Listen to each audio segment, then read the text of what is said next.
Nous sommes allés à Mayotte il y a quelques semaines avec la commission des affaires économiques dont je voulais saluer la présidente. Je voulais également remercier l'administration du Sénat qui nous a fort bien accompagnés, ainsi que le préfet sur place. Nous avons vu, nous avons écouté, nous avons marché dans les villages, dans les bidonvilles, nous avons visité les installations, rencontré les acteurs de terrain.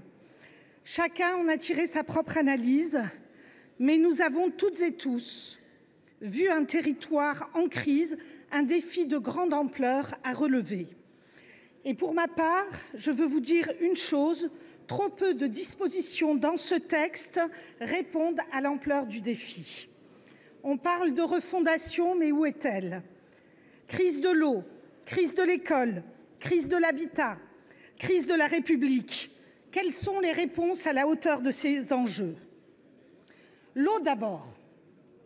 Aujourd'hui, 29% des Mahorais ne sont pas raccordés à l'eau à domicile. Les bornes fontaines sont essentielles.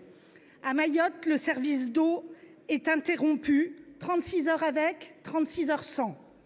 Il est donc urgent de développer des infrastructures, des retenues d'eau, des usines de dessalement qui permettraient un service continu. Car la continuité du service est un principe constitutionnel. On nous parle d'un projet de dessalement présenté comme la solution miracle, mais il faudra 2 à 3 ans pour qu'il voie le jour. Et aujourd'hui, il n'y a même pas de ligne à haute tension pour pouvoir le raccorder. Ce n'est donc pas encore un projet.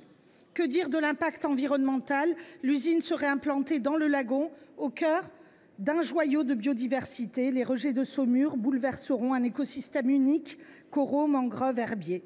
Il faut une seconde usine de dessalement, mais au bon endroit, tout autant qu'il est nécessaire d'avoir une nouvelle retenue collinaire.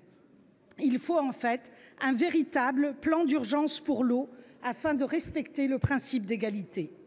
Sur l'habitat, même impasse.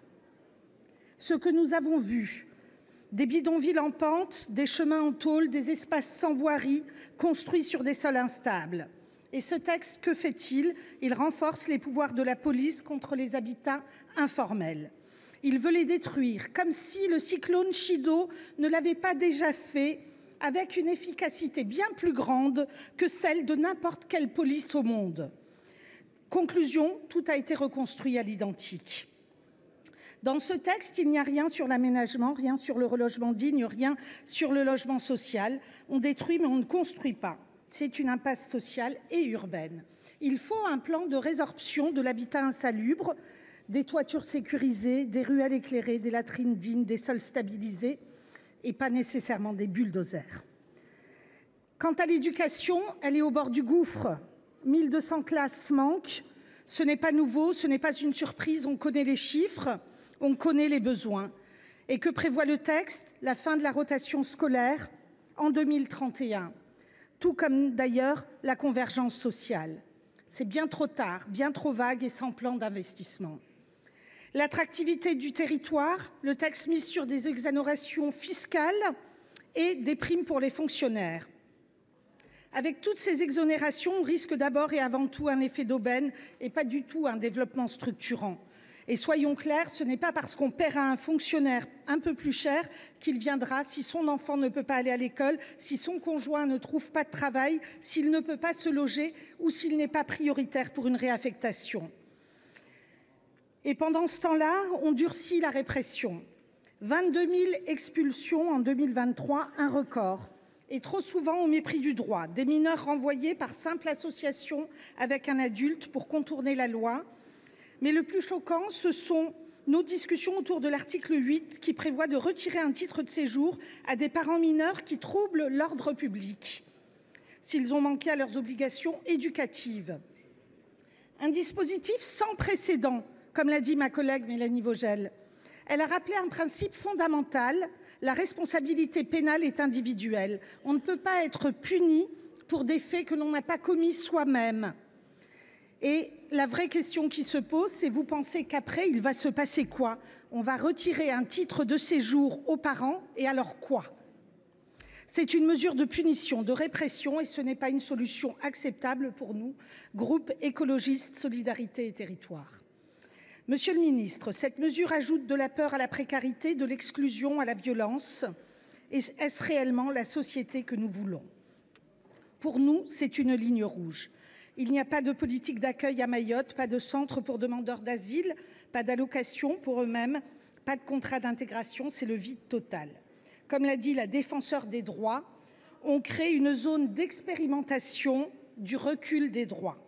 Vous durcissez les règles et vous laissez de côté l'état de droit. Une vraie refondation, ce serait un plan d'aménagement global, routes, logements, eau, électricité. Ce serait un service public de l'eau digne de ce nom, un rattrapage éducatif d'urgence, 1200 classes, ce n'est pas une option, c'est un devoir.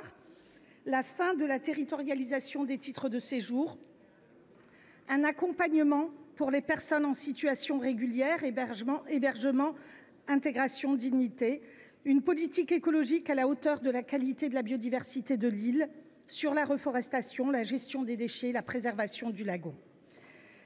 Je suis allée à Mayotte et j'ai vu un territoire qui se bat, qui résiste, mais qui n'en peut plus. Ce texte ne répond ni aux principes de la République, ni au développement digne auquel les Mahorais devraient avoir droit. On ne refonde pas un territoire avec des centres de rétention et des exonérations fiscales, on le refonde avec de la justice, de l'égalité et de la dignité. Et pour l'instant, ce n'est pas ce texte qui changera les choses. Nous voterons donc contre.